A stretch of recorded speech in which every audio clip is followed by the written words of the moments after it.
If you feel constantly exhausted, it can have many different reasons, but one of the reasons could be that you simply invest energy into things that are draining you. I am sure that everyone is familiar with this scenario when we think about something, just like a snippet of a situation, and then we create a whole movie out of it in our head. And usually we attach so many emotions to this movie that is going in our head, and we are frustrated, we are angry, we are sad. It's super important for your energy and overall well-being to observe where your energy flows, into what emotions, what do you think about the most? Because one thing is what we speak about, but the second thing is what we actually think about. Usually what we speak about just reflects what we have on the inside. However, if you're constantly on a daily basis thinking just about shame, guilt, anger, frustration, and I don't mean that you think about the specific emotions, but you think about the situations that are making you feel this way. So if you have this energy of yours, and then you think about this family member that makes you very mad, this colleague that is constantly irritating you, the job that you really don't like, the weather that you don't like, bills that you have to pay, and then you have so many different things that you constantly on a daily basis think of. What emotions do you associate with those thoughts? So you can actually observe it yourself. You write down what you think of frequently on daily basis, and then what we can do with this list of things that we frequently think about is that we can observe what kind of emotion we feel while thinking about those situations. And then you have this package, those low emotions, like how we said, anger, frustration, sadness, and you constantly feeding your brain with those emotions. Now you probably thinking like, yeah, but it's super easy to say that I should not think about those things and then don't feel those emotions, but it's very difficult. I know it, I've been there, and that's the reason why I can tell you that you can get out of this rut, out of this spiral of constantly thinking about things that are draining you. I'm not saying that it's good to not experience those emotions. They're there for a reason. But the different thing is to be drowning in those emotions that you think of in your mind, thinking about scenarios that maybe never even happened or happened years earlier. Because at the end of the day, it's your choice. You can choose to invest your energy into those things.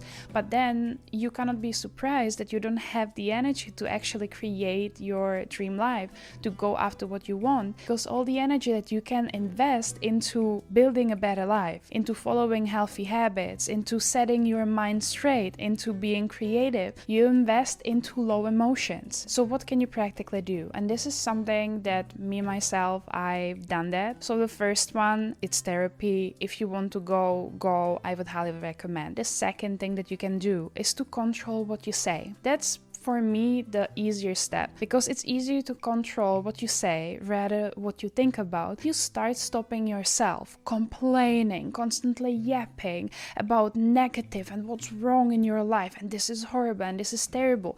That's exactly where you direct your energy. Where your attention goes, your energy flows. So if you're constantly engaging your mind in thinking about all those bad scenarios, all those complaints, what is going wrong, then that's exactly what you setting your filter in your brain for.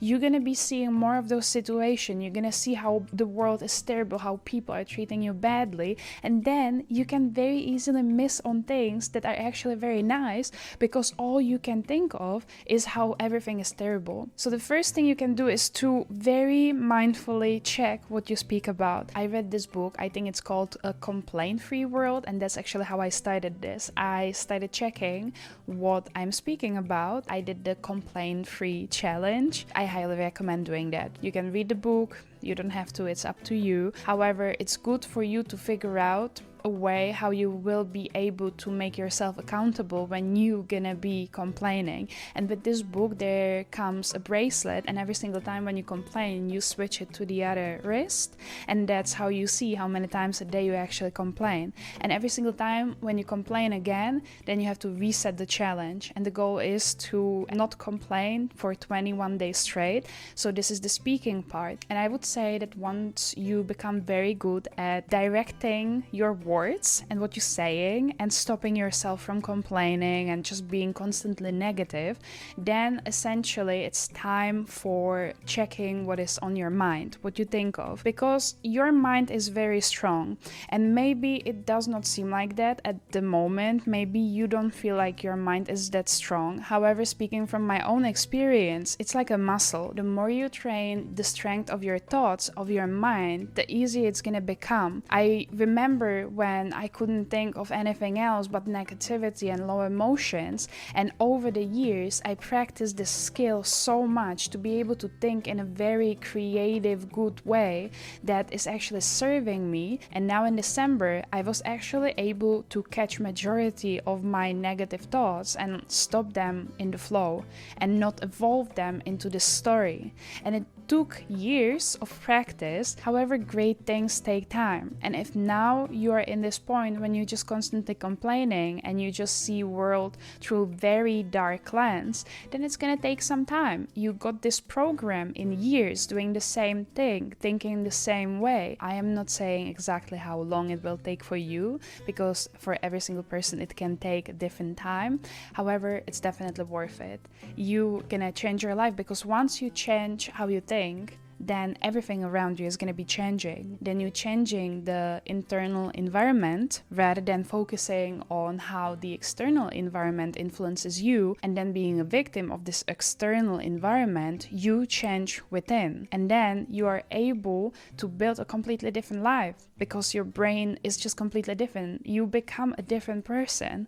So that's why it's so important to start watching what we think about and how we think about world and what emotions do we feel the most, and then just observing those thoughts and letting them flow rather than spiraling down, and then substituting those thoughts with thoughts that are actually going to help us to be better human beings. Yeah, that will be it for today's video. Thank you so much for watching, and see you next time. Bye.